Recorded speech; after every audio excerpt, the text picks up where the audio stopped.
Good afternoon, ladies and gentlemen. We got a special bonus episode here. This is technically episode number 6, but it's also more of a something not. I know we've only done 5 episodes of Initiative so far, but mostly it's been about players. But we actually have a very special guest. We've got Morgen here, also goes by ADFX in the scene. He is currently the coach for Wildcard Gaming, and he's been in the scene for quite some time. But before I steal his thunder, Morgen, why don't you go ahead and give yourself an introduction for everyone here?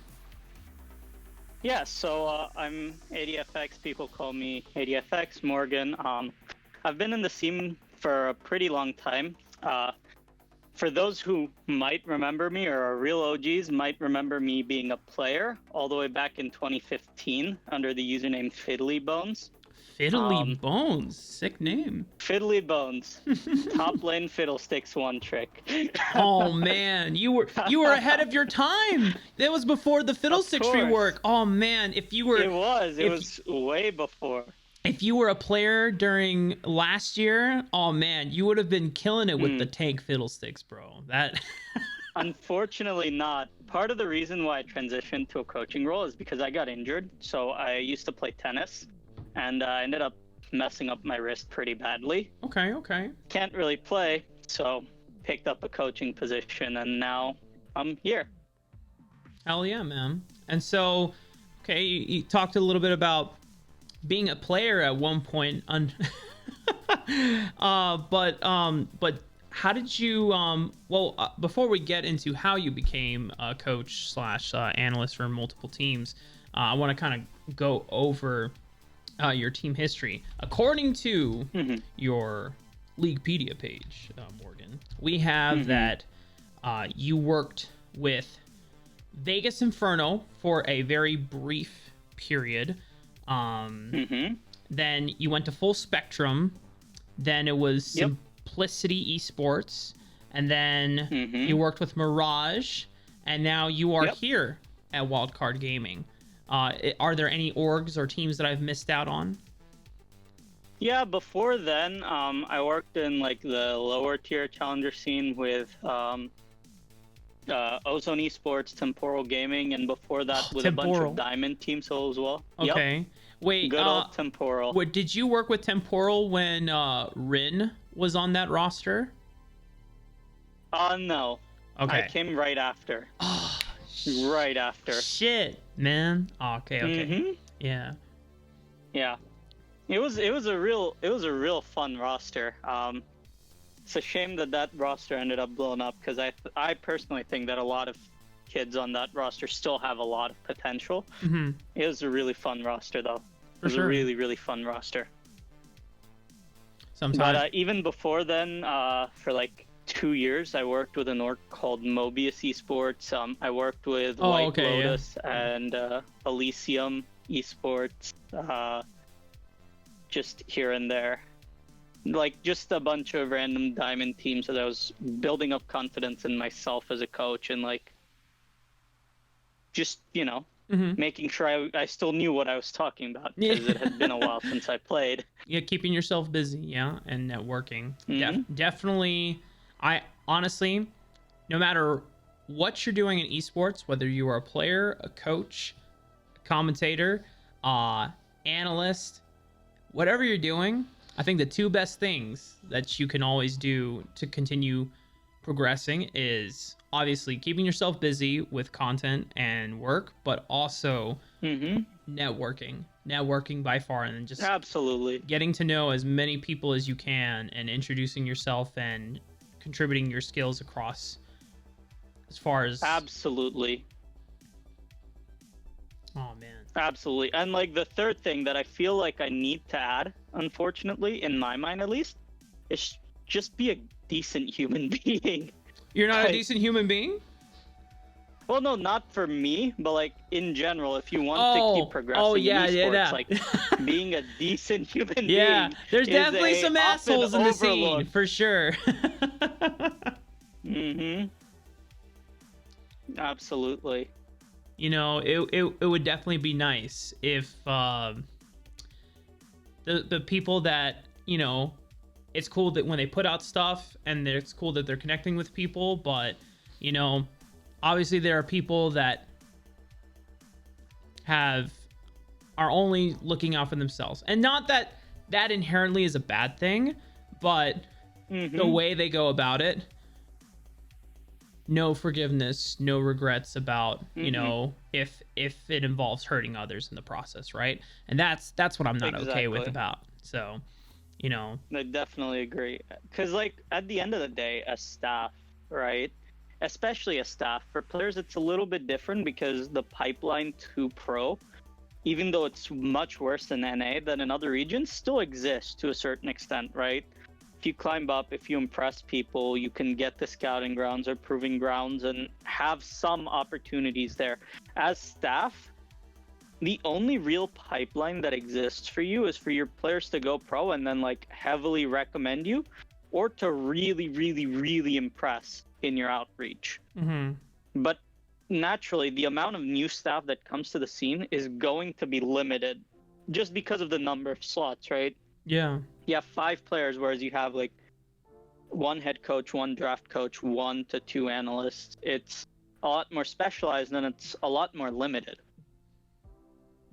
So in my mind, at least as a coach, you should really care about your players, because at the end of the day, your job is to facilitate them in achieving their dream. And then in doing so, you also end up helping yourself. I wholeheartedly agree.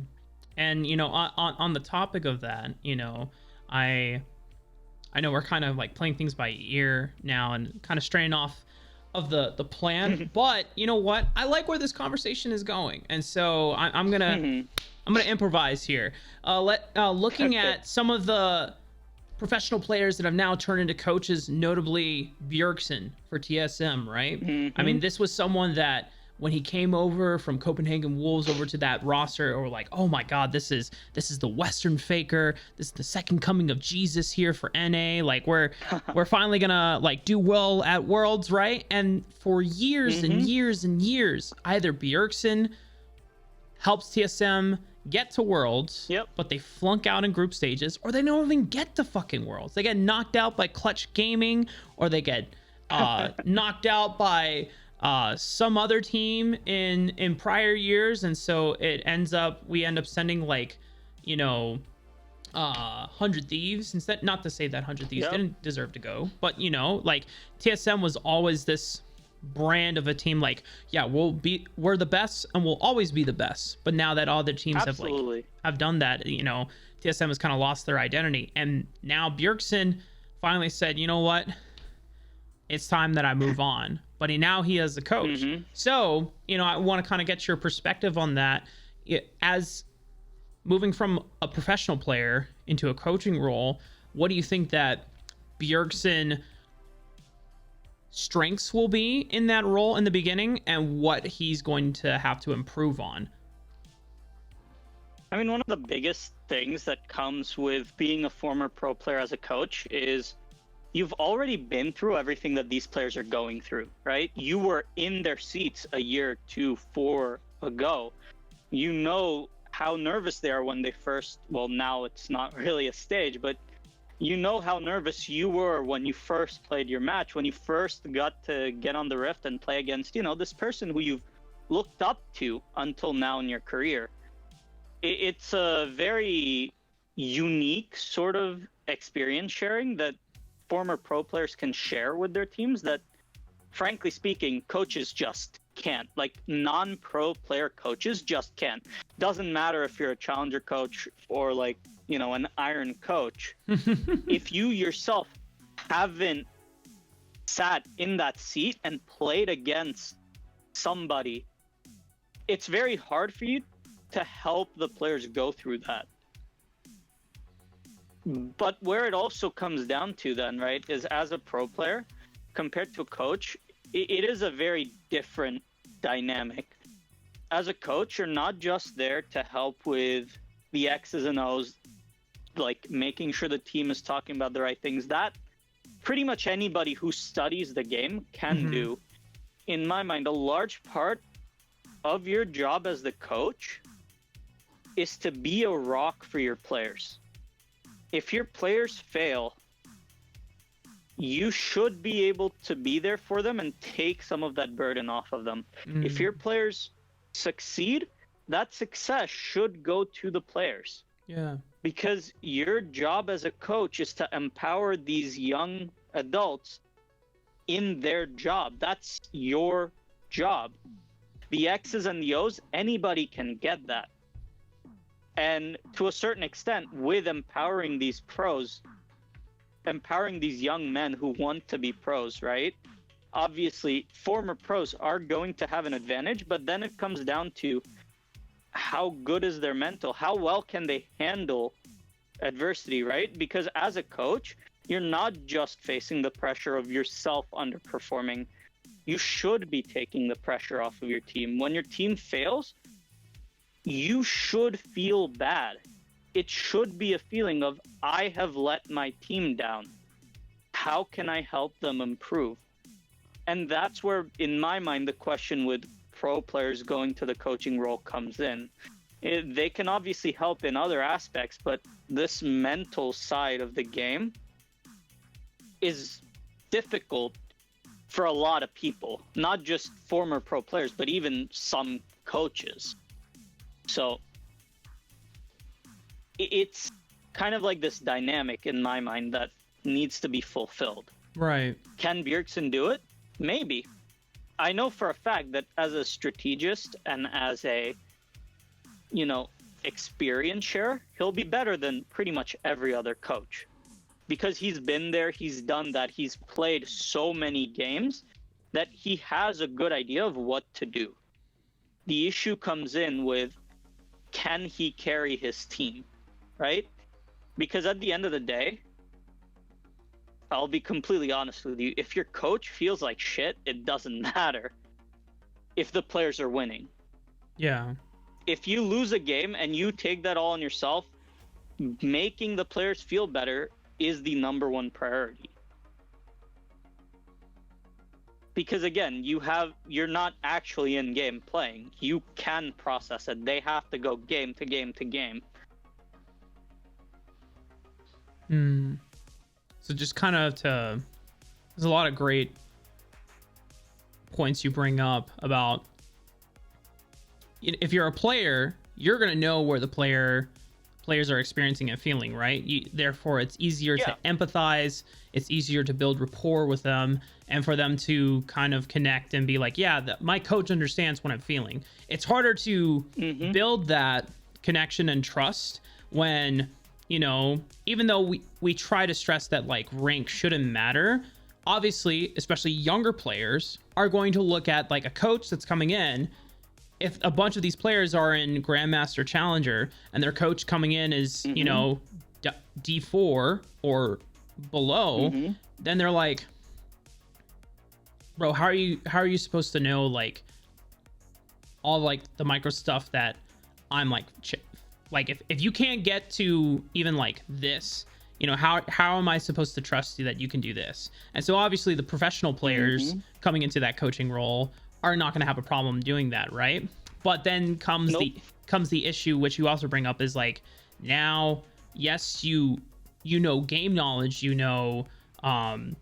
understand what player emotions are going to be going through, but now it's up to you to like take on a leadership role, to take on I don't want to say necessarily like an adult role, because these are all for the most part adults, but you have to be the most responsible person in the room, essentially, to be able to not only leading discussions and facilitating growth in your players and improvement, but also facilitating an environment where players can feel safe and comfortable in expressing themselves, no matter how negative or, chaotic it can be. Because it's better to get that out than to hold on to it and then explode later on, right? Absolutely. And that in and of itself is a challenge. Again, for many coaches in general, I'm not even going to say I'm good at it. There's very few people in my mind who are really good at it.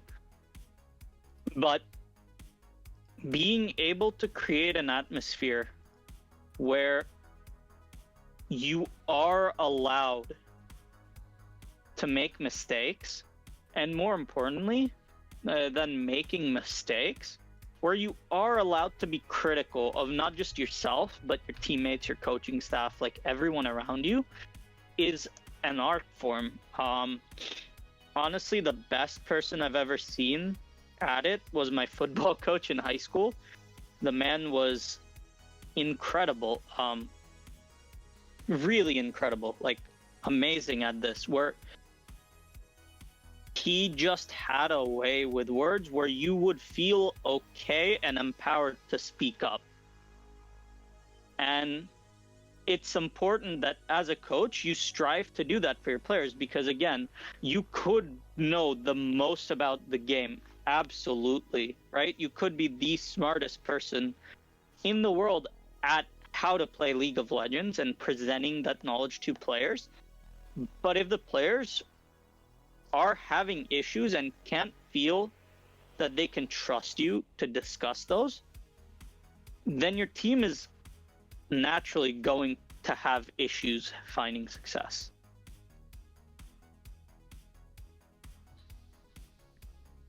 I concur. I see no real disagreements in that philosophy. And you know, when you meet those people that make you feel it just makes it easy to open up to, then yeah, you definitely want to keep those people around, because obviously they are understanding and kind people that, like you said, empower people to just be able to speak their mind. And especially in a scene in esports where, I mean, it's not a secret.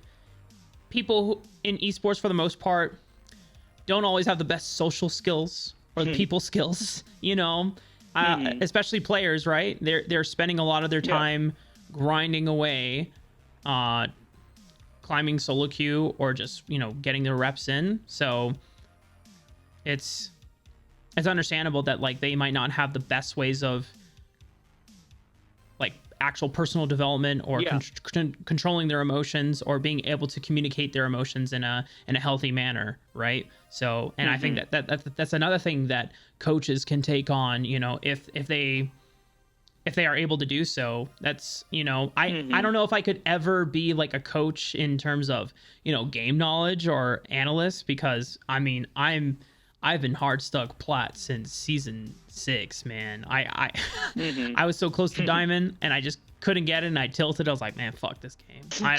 I hate ranked. I never want to play this shit again. It's only normals or duo queue with like close friends that I trust. But you know, I think it's also important to have those skills in being able to do personal development for these players, because because I think something else that you brought up that is important in your coaching role is to not only do a good enough job while they're on your team, but do it so well that when they move on to different opportunities or better avenues, that they leave an improved player because of you, right? Absolutely. Yeah. And I think a large part of that also comes down to the fact that, like, when you're a coach, it's not just about the X's and O's. Like, a strategic coach can do everything that a head coach can do in terms of X's and O's and, like, where you should go, right? What is the ideal rotation, what you should be doing. In my mind, what differentiates a good head coach from a strategic coach is being able to be sort of a overall life coach as well, right? Are you being a healthy person? Are you doing what's best for you? Are you, you know, absolutely in a good state of mind? Yeah. Like, I get really annoyed when other coaches do this, but I would absolutely never, ever, ever want a player to play for me if it was not the best opportunity for him, right? If he approaches me and is like, hey, right, in tryouts or whatever, he's like, hey, I'm trying out with X and Y team and I want to sign with you guys, but I'm unsure of blah, blah, blah. I would sit down and talk him through it, right? Now, obviously, it's a little different once you've committed. Once you've committed to, I'm going to play with you guys for a year, it's a little bit different, right? Because then you're making a commitment towards long-term growth.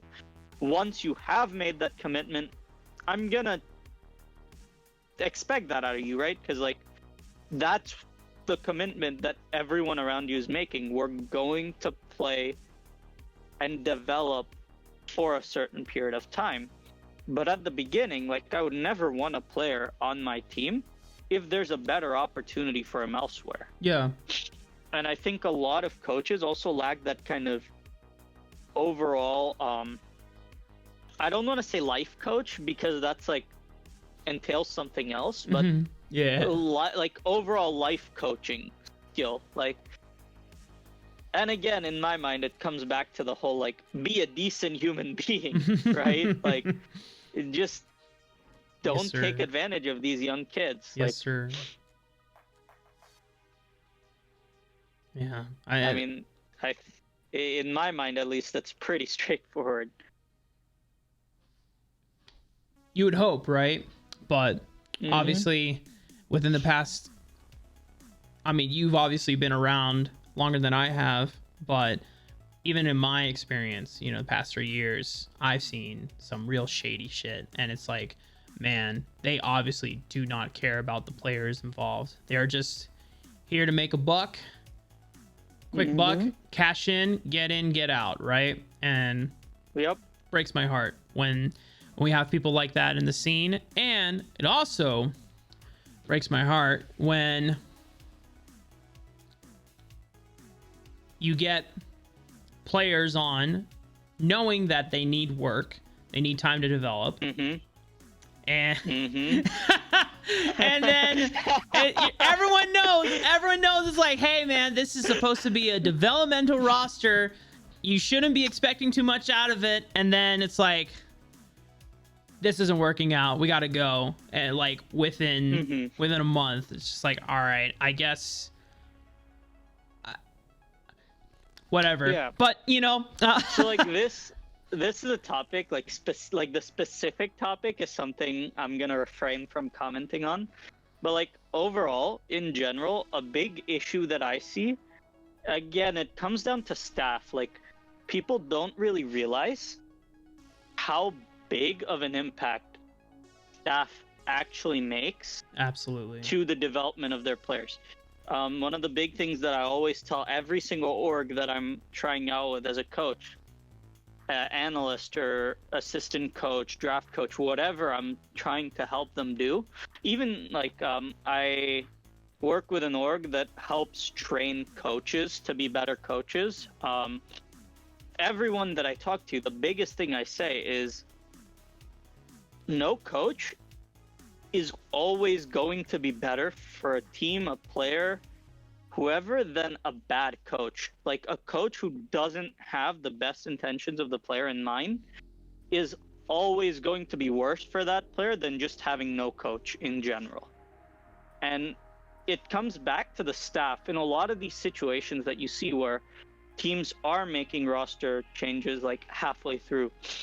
Either it's the fact that the staff didn't go through and like pick the right players, right? Yeah. Or it's a situation of the players not being fully informed of what their position entails.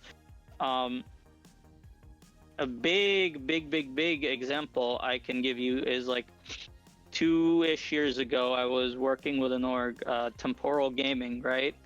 We had a couple of players join the team and then immediately quit, partially because of, you know, them not understanding the demands of a challenger roster schedule. And that's absolutely my fault. Like, I take full blame for it, but it's a lesson that stuck with me. Like, if a player's dropped halfway through a tournament and is underperforming or whatever, it's not really a reflection of the player, because when you signed that player, you knew exactly what you were getting. You know, or you should, if you are a decent staff, know what that player is going to bring you, right? Like when we created this wildcard roster, we made it knowing the fact that none of these players at the time that we created the roster were pro level players. The whole goal was a long-term developmental roster. Did we develop a lot faster than I think anybody, including ourselves, expected? Absolutely. We're a lot better as a team than I think anybody would have expected us to be right now. Yeah. But even that being said, as staff, you know what you're getting from these players. So when either players drop out of your team or you drop a player, that at the end of the day should reflect on the staff, not the player. It's not the player's fault. It's the staff who either misidentified, misread, didn't do enough research, or didn't fully inform the player. Mm-hmm. Which is fine. It happens, right? You make mistakes. Own up and move along. Like too many orgs in the scene are doing this right now, and it infuriates me, where they sign a player, drop him halfway through a tournament because they see an upgrade, ooh shiny, just try to get the next big player. It's not sustainable, because not only are you destroying your own roster, you're destroying other rosters too, and it's frustrating, because it's, again, it comes back to the point of be a decent human being. Yeah. Like, facts. when you knowingly bring on a player who's underdeveloped or has had attitude issues in the past, don't be surprised when he has attitude issues again. Like, that shit doesn't go away. Yeah, like, or if you are going to bring him along, understand that it's going to be a long, drawn-out process to improve the mental. It's fine. It happens. It's not a big deal. Mm-hmm. As long as you acknowledge that, hey, this person is a really toxic player in solo queue, but we're going to give him the resources he needs to get past it, right? Mm-hmm. Either help him talk to a therapist, just sit down, get his thoughts out, help him move past whatever roadblock there is. That's fine. It's a perfectly acceptable approach to building a roster. Yeah. But you also know that that's an issue. So when you don't provide him any of these resources and then he fails, I mean, in my mind, it reflects poorly on the staff, not the player.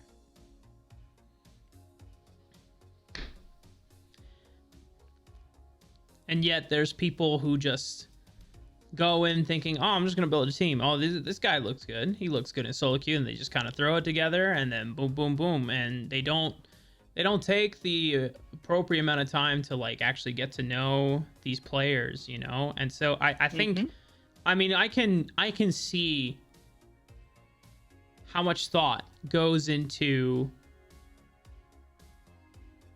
not just like, obviously, you as an individual when you're, prepping your roster, but I can see how that reflected in Wildcard. And, Wildcard is, I think went through a slight roster change during the process of Big. But, this roster at one point took down Solafide 2-0, right? And whether Solafide, says like, yeah, they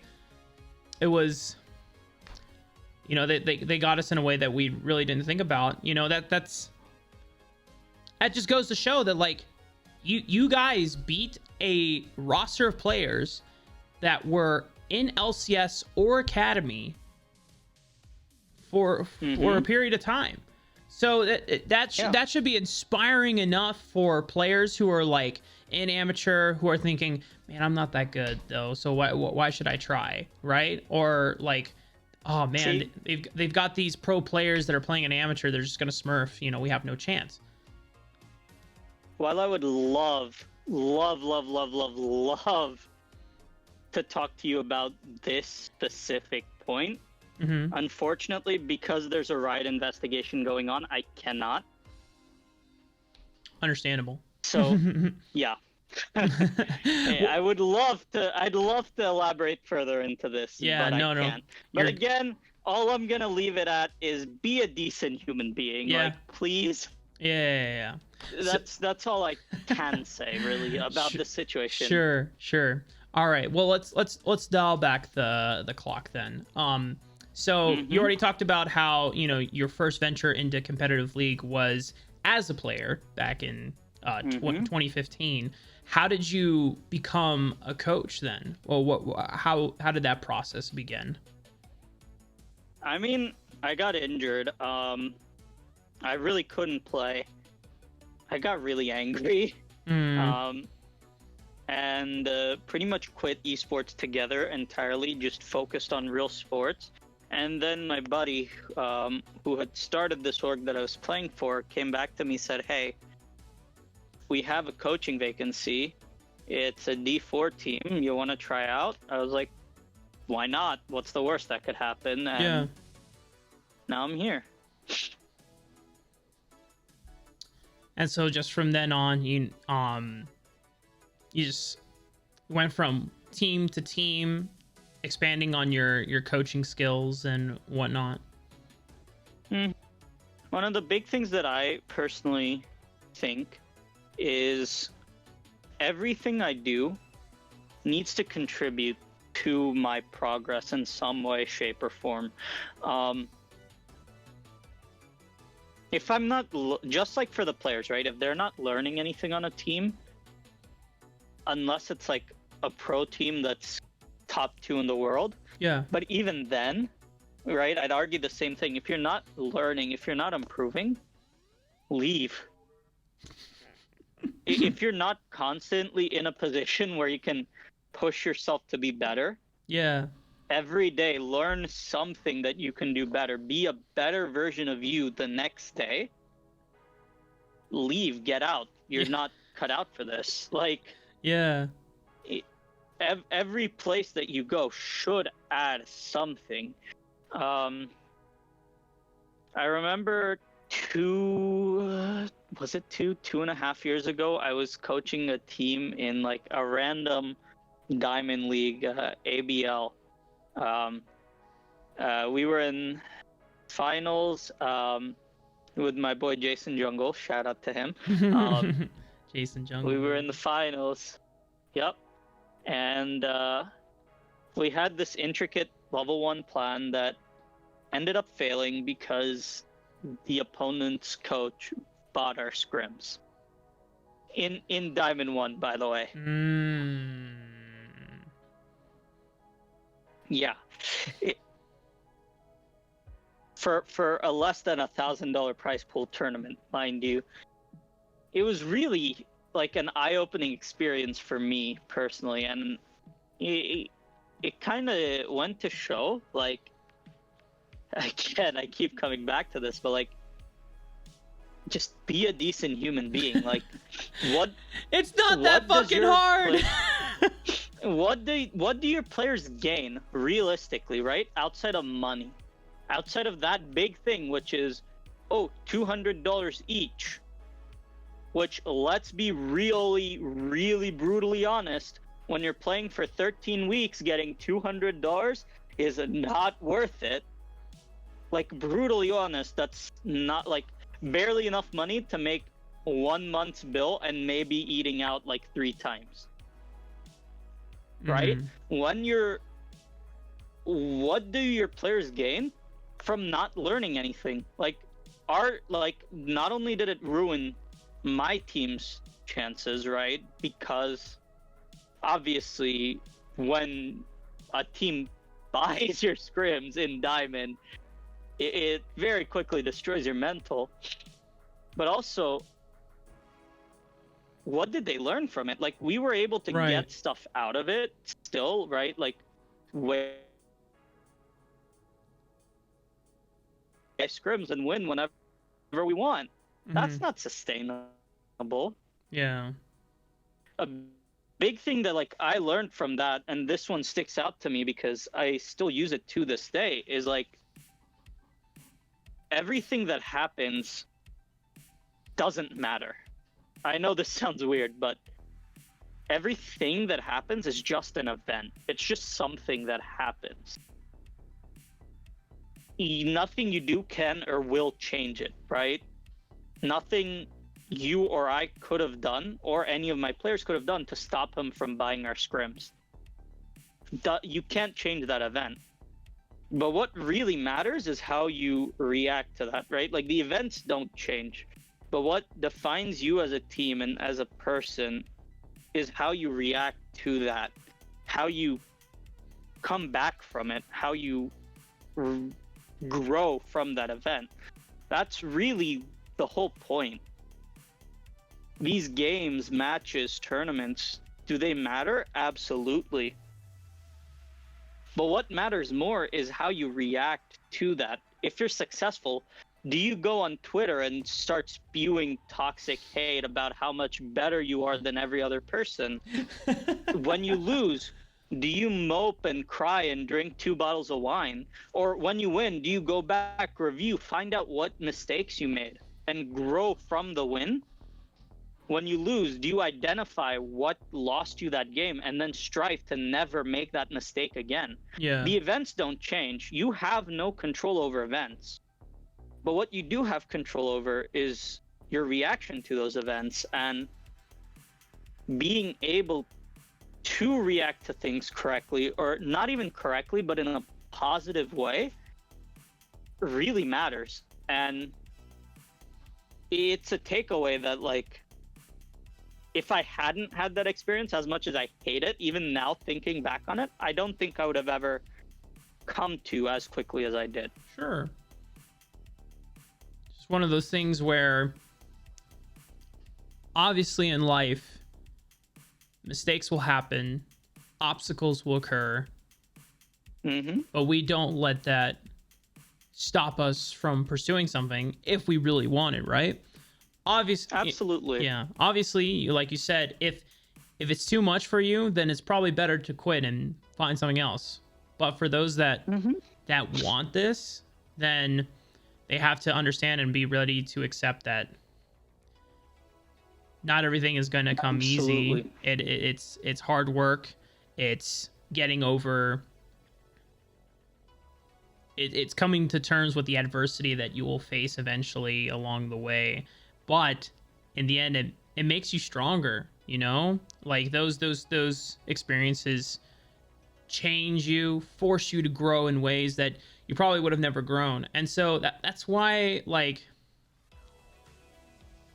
I've met other people who, brilliant, intelligent people, and like, you know, one of the things is like they're not pursuing like a stable 9-to-5 job, right? Or they're not pursuing a degree, and it's like they're totally cut out for it. They could do it if they want, but if it doesn't stimulate them, if it doesn't challenge them in a way that they feel is like rewarding, whereas you go here, it's definitely nowhere even close to being as quote unquote easy, right? There's this industry that we're in, there's no guarantees.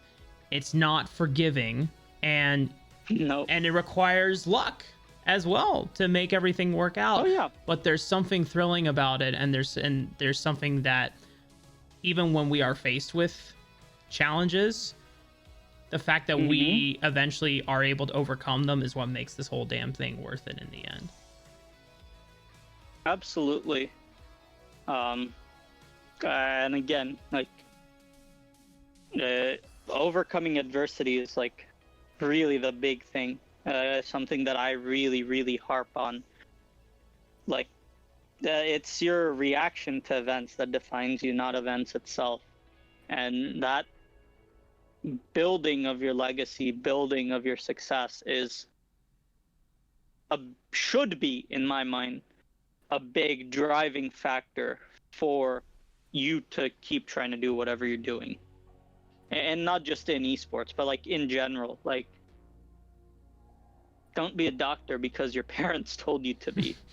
Be a doctor because you want to help people, because you want your legacy to be someone that went out of their way to make sure people were healthy, people were alive. Do it because you're passionate about it, not because your parents told you to or because it pays the most. Facts. Do what you love, man. Absolutely. God. So now, you know, off of that 1D4 team, you know, eventually made your way through, you know, all the teams that we talked about earlier, Vegas Inferno, Full Spectrum, Simplicity, Mirage, and then in the Wildcard. You know, along the way, you know, we talk a lot about challenges, and we're talking about adversity. In your current role in Wildcard, you know, what are some of the challenges you face? Either you can say on a day-to-day basis or maybe a weekly basis, and then throughout your coaching history, what was like one particular challenge that you struggled to deal with?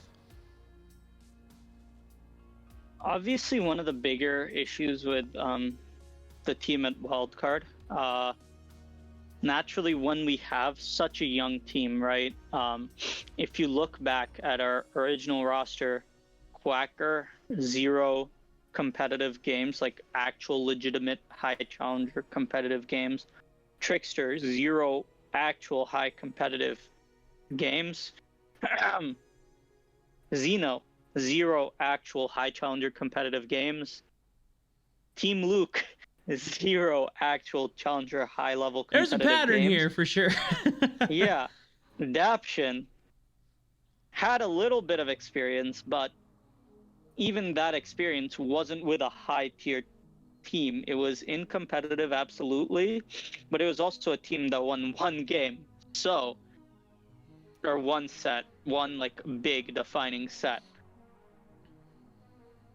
Given that, it's obviously very challenging to make sure that the boys understand why we're doing what we're doing. Because coming from a solo queue background, it's a very different way to play the game, right? A lot of them come in with really, really bad habits already built in because, I mean, it doesn't get punished in solo queue, so why should they change? So one of the biggest challenges with this team was the fact that, you know, making sure we approach each game correctly, making sure that we're thoroughly understanding the mistakes that we're making so that in the next time we face ourselves in that situation, we don't make the same mistake again. That was like a really, really difficult thing to get down because, again, with 5 rookies, once you start winning, the excitement takes over and you start going back to like hyphy plays more so than what's the right thing to do. Yeah. And then when you're losing, you tend to shut down. So like making sure both of those didn't happen was definitely a big challenge at the beginning. Then obviously after that happens and all of the roster changes come in, just trying to get everyone back on tempo while not knowing who or what the roster is we're going to be playing with tomorrow is very difficult. Like keeping 5 players on relatively the same book, forget the same page, but keeping 5 players on the same book while those 5 players are constantly a revolving door was really hard.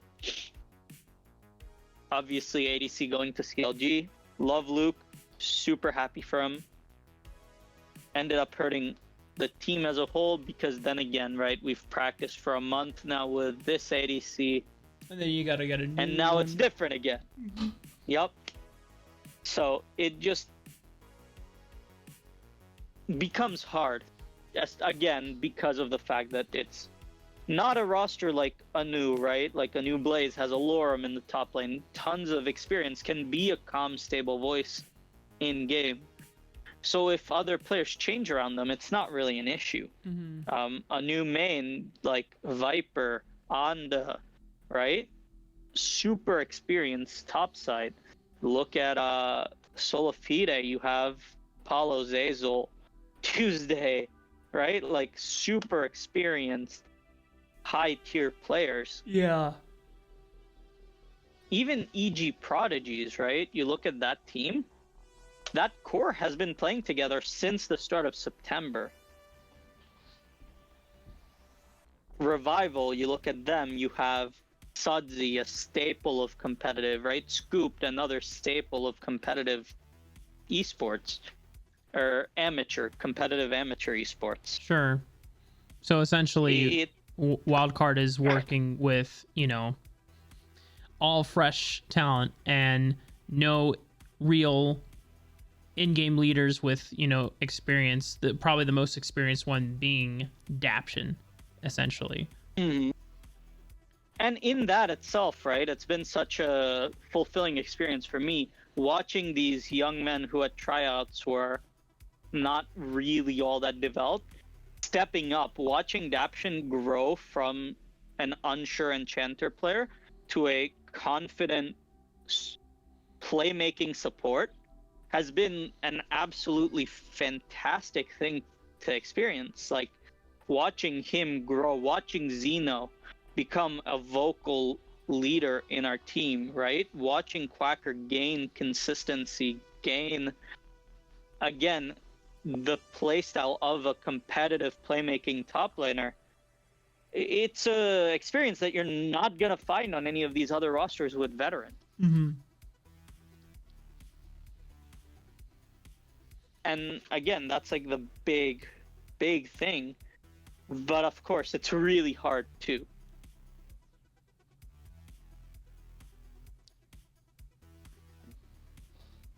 Oh, I think I'm losing your audio.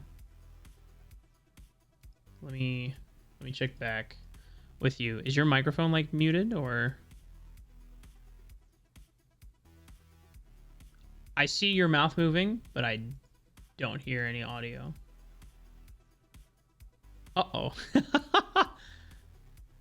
No, I don't know what's happening. Here, why don't we? Oh, not this again.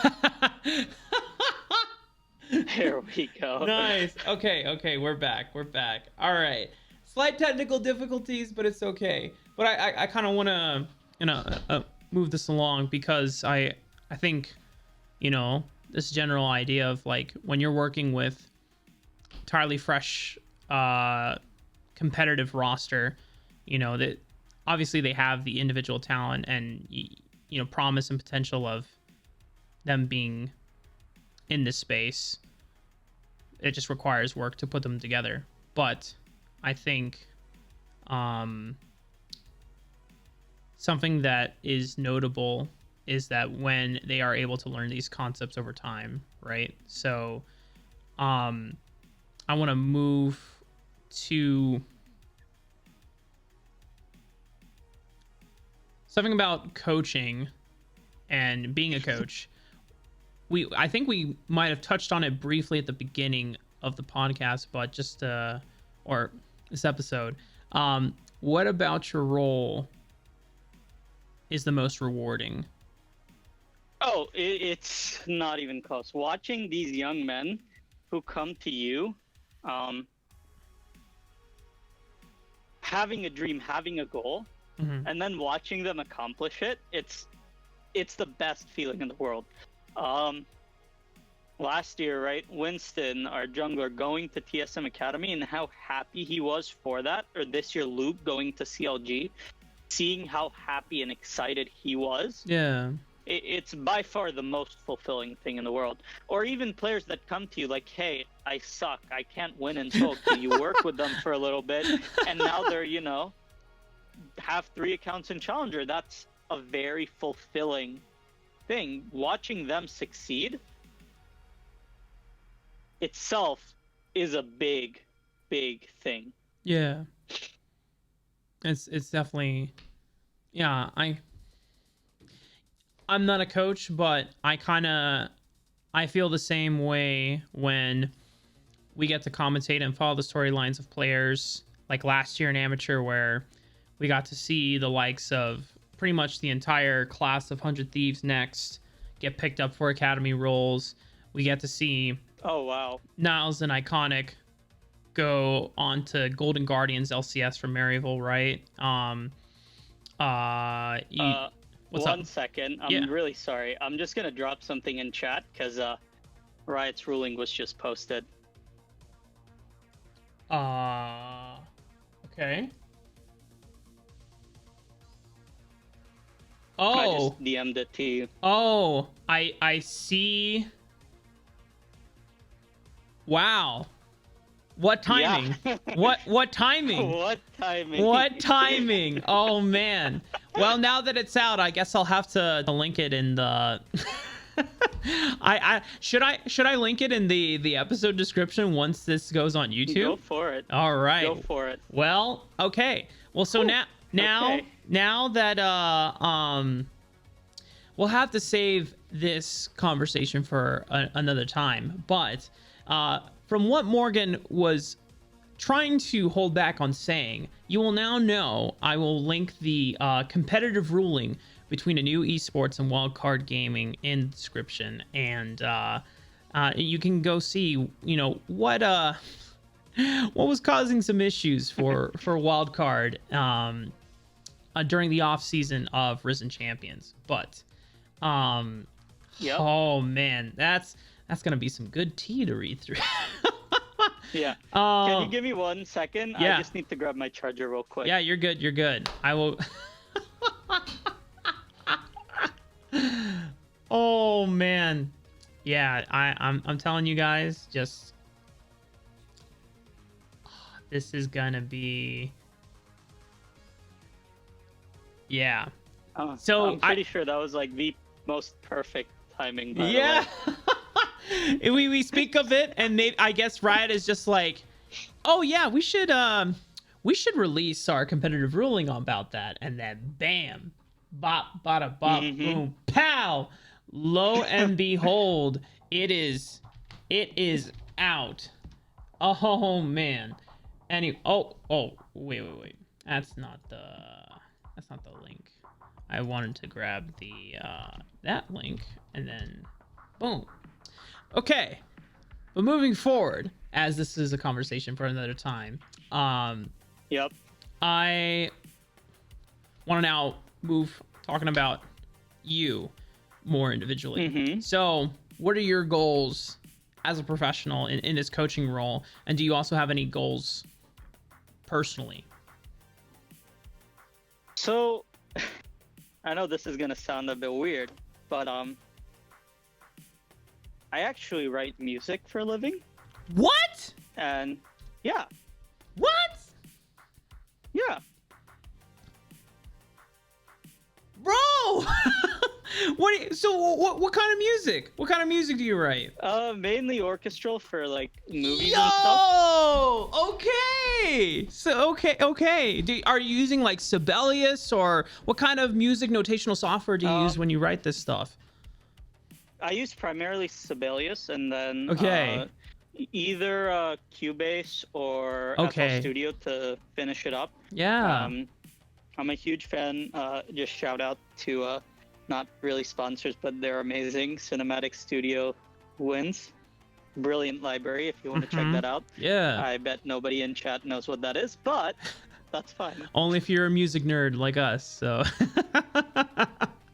But man, that's sick. Okay. Well, how long have you been writing music for? Oh, about 4 years now. Shit. About 4 years. I actually just what was it, 4 or 5 days ago, got the first like official release on all major music platforms of my song, which was really exciting. Okay. Drop the link. Yeah. Let me show me the link. Let me. Is it on Spotify? Can I get this shit on Spotify? It is on Spotify. Oh it man. Is on Spotify. Drop that shit right now, bro. I need to see this. Sir. Oh man. Is it copyright free? It is not, I don't think, but Okay, I give you permission to use it. So. Oh. Okay. Hang on. I kind of want to take a peep real quick. Yeah, go for it. Let me just drop you a link. If this works. Well, if you just look up my name on Spotify, you'll find it. I think I'm playing it right now. Behaving. I'm playing the Movement 1 final that you have. Ooh, that I just linked that to you. That's a new song I'm working on. Oh, okay. So let me look up. It's gonna be under Omkar Kane. Yep. Oh, I see it. Okay. Should be titled Love. All right, let's. Here, hang on.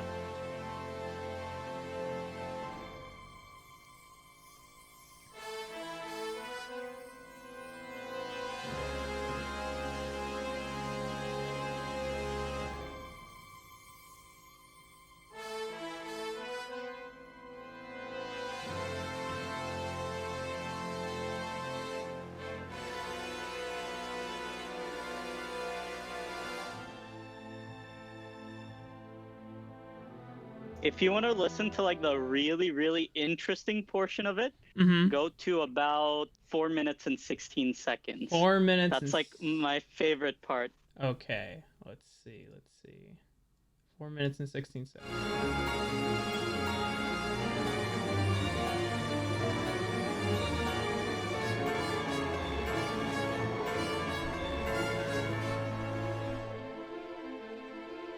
No.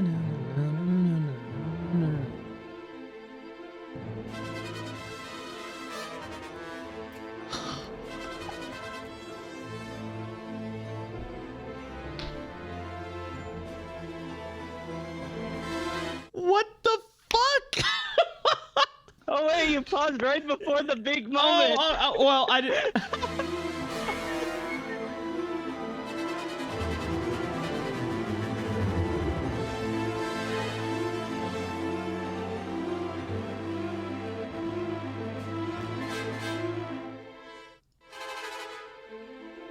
There we go. Oh man.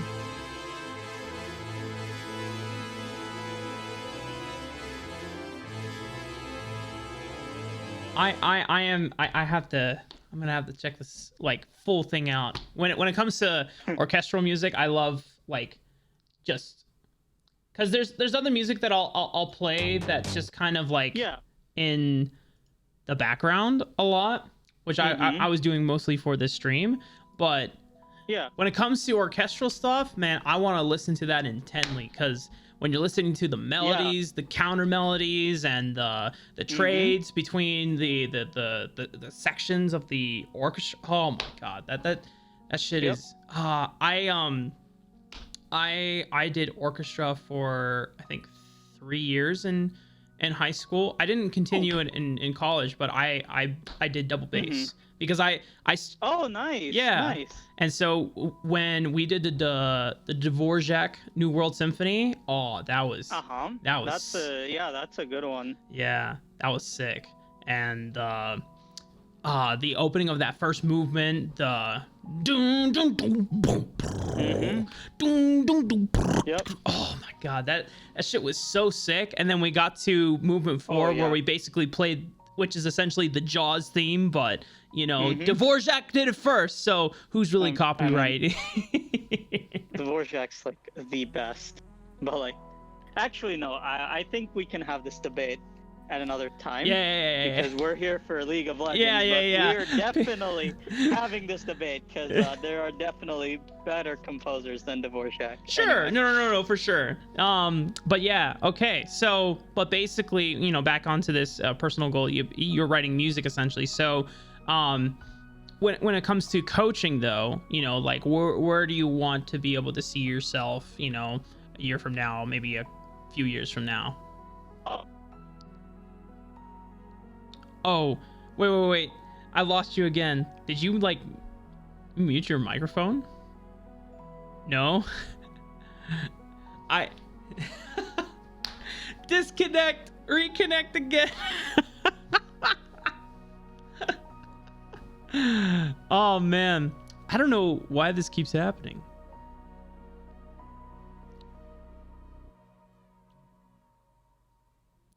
Let's see. My man's Morgen. Hello. I can hear you. There we go. Oop, this again. There we go.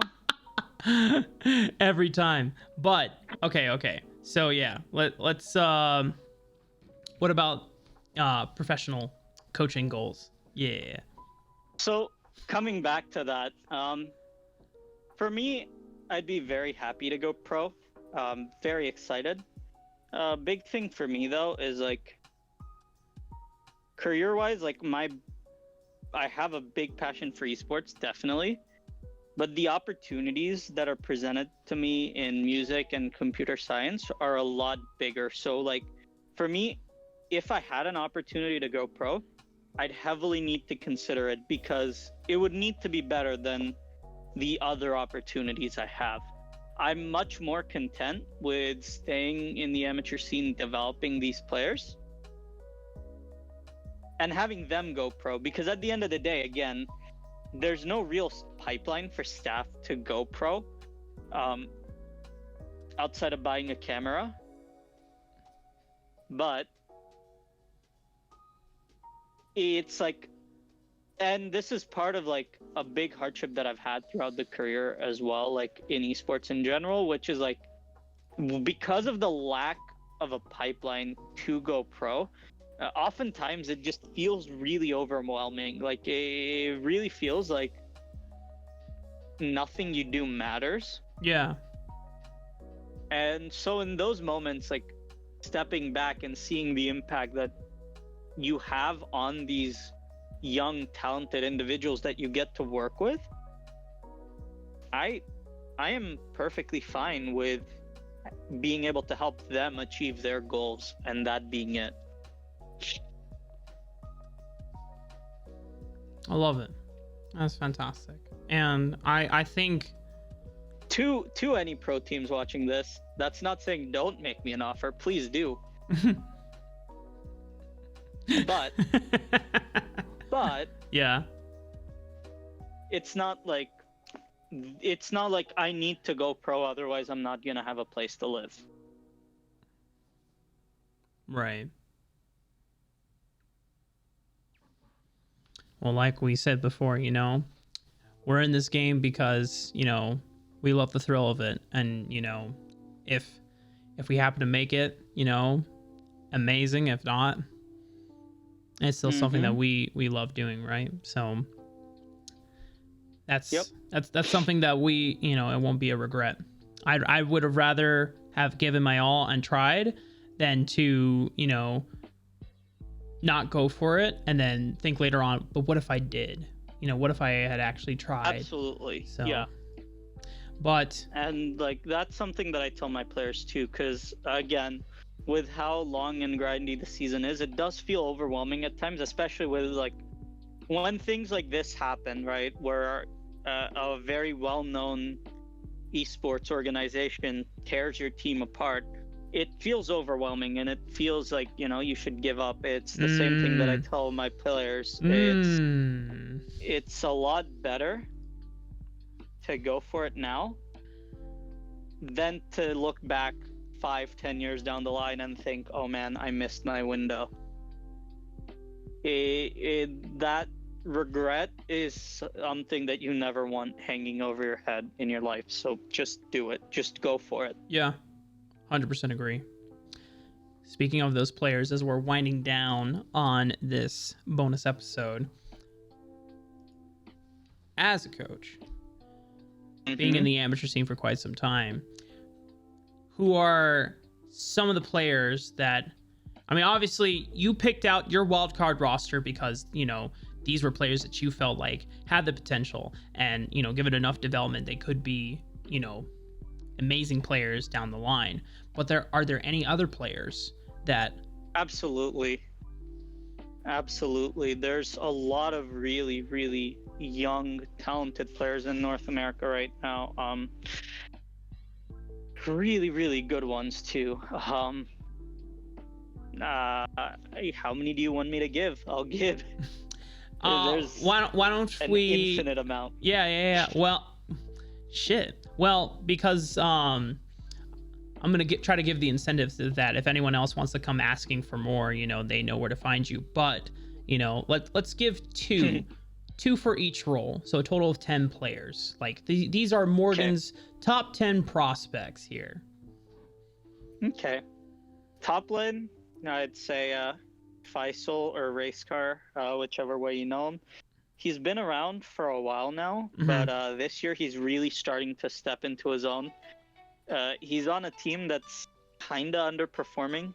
No org, on right? No org / conviction. Yeah, obviously hurts that their coach just got comp banned, but it's yikes.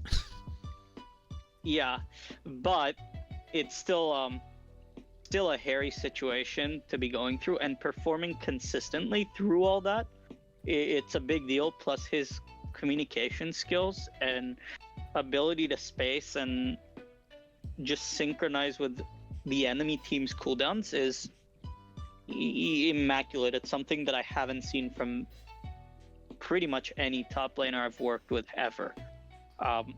And I have worked with some pretty good top laners, I'd say. Right? Yeah. Quacker's another one to keep your eyes on. I know he's from Wildcard, but I just couldn't not include him in this list. Sure. He's a phenomenal solo laner. Sure. Again, someone that a lot of people are sleeping on, but when in scrims we're getting Darius, Shen, Aatrox bans on both sides, tends to tell you who people perceive as a big threat. Right? It's little interesting there. Yeah, I gotta give him the quack, man. And Yep. And mind you, through all those 3 bans, he's still like getting 2v1 kills when the jungler ganks. I don't know. He's just really, really good, really solid. And biggest thing with him is he's just untiltable. He does not tilt. It's honestly incredible. Very good junglers. Cyber on Revival right now. A really, really good player. A really phenomenal player. I know people brand him as like a Kha'Zix one trick, but he really isn't. He's a really good player, and more importantly, he's a really solid shot caller and impressed me in all the tryouts I saw him in. I was honestly surprised that he wasn't picked up for any of them, but he really, really did impress me. Other guy who actually isn't playing on a team right now, which in my mind is criminal, is NEQ. This man's a young player, has played 1 year of competitive, where the only jungler that he lost a match to in Risen was Kenvi. Not a bad jungler to lose a match to, by the way. Phenomenal player. Isn't on a team. Don't understand it. Really, really, really good jungler. For teams looking for junglers for next split / summer, NEQ's the guy to watch out for. Trust me. He is a really, really good jungler. Literally spelled out NEQ, right? Yes. Gotcha. Yes. Yep. Mid laners, you have Town. Really, really consistent, really solid player. Has a lot of really, really unique counter picks, which I really like. And I'm just excited to see how he progresses, because he's just another one of the like really promising NA mid lane talents that's coming through. Sure. It's criminal to me that some of these NA mid laners never got a chance to play pro, but that's a topic for another discussion. Other mid laner to keep an eye on, Xeno. Yeah. Again, from Wildcard, I know. The man plays everything. Literally everything. I don't get it. Mm-hmm. He plays literally every champion in the game. You ask him to play Teemo mid because he says pick me anything, he'll play Teemo mid and solo kill his opponent. You ask him to play Lilia mid because we want to try it out, sure, he'll first time Lilia mid, kill the enemy Galio level 2. Like, he does things that should not happen. And he manufactures these from forcing his opponents to make mistakes. It's honestly some of the most impressive gameplay I've ever seen. ADC, there's two really good ones. Really good ones. Both of whom, if I'm not mistaken, aren't on teams, which again is criminal because of how many bad ADCs are playing in the Challengers Uprising OQs. Lynx is a really good player. He's a relatively unheard of talent. He's really good. He is going to be a future LCS player. You can send this to me in 3 years if that doesn't happen. Oh, shit. And I'll give you $100. That's how confident I am. Oh, man. Okay. Lynx, remind me in 3 years we'll be on LCS. Okay. Cash in $100 3 years from now, or, you know, money back guarantee. Okay. Yeah. Phenomenal player. Really good. Really consistent. And then the other one is War Cyclone. He has improved a lot. He's a really good ADC who was on a really bad team for 2 splits. I'm not sure if he's still on that team now or isn't. Mm-hmm. He's definitely a player who deserves to play on a much higher level of a team. I know you said 2 per role. Sure. You want to say one more? I'm only going to say 1 for supports because I'm going to be honest, NA supports kind of suck. Damn. Okay. Like, genuinely, NA supports really suck. The only, like, one that stands out to me, relatively unknown, is Fancy.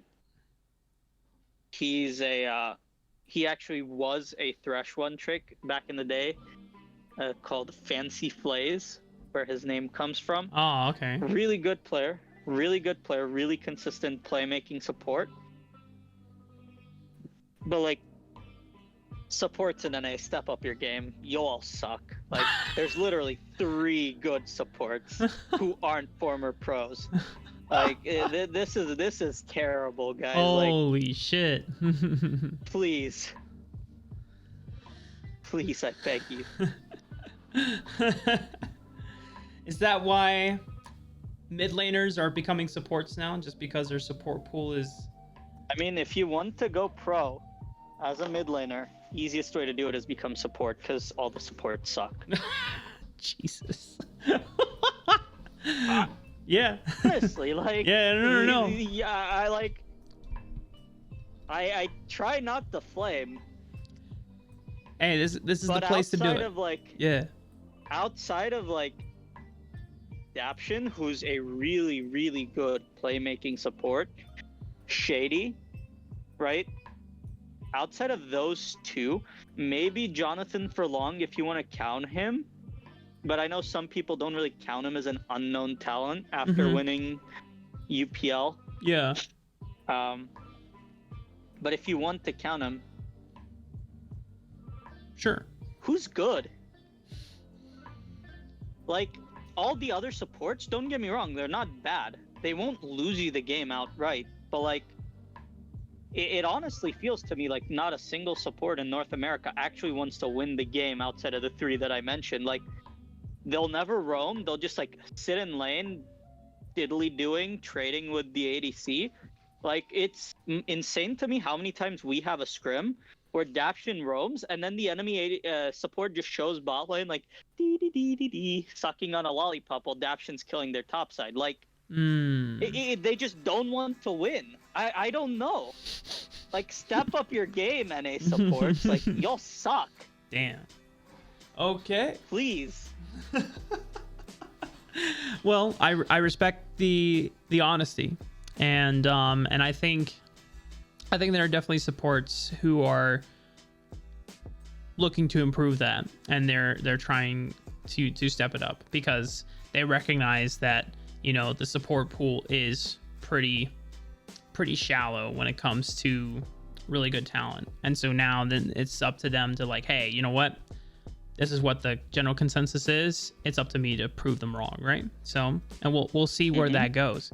But Morgen, I did want to thank you again for coming on. This was a lot of fun. I learned a lot about you that I'm glad to know now, and we're gonna have some future conversations about some things, whether on air or off air. Absolutely. You know? Yeah. Absolutely. But you know, before thank I let you for having me. Yeah. No. Thank you for reaching out. It was a blast. Before I let you go, why don't you shout out any socials that you have, and then any people in mind that you want to, you know, give thanks to. Only my Twitter. I don't remember what it is because I couldn't get ADFX01 for some reason, so it's like ADFX0123 or something. I'm sure you'll have it. I got it on somewhere. I got it on the screen for you. ADFX013. Just want to make sure if it's just the Twitter, then I got you covered there. Sometimes I also stream on Twitch, but I don't stream League. I stream music composition at ADFX_01. Okay. That's pretty much it, though. I'm not a very big social media person. Okay. And then shout outs.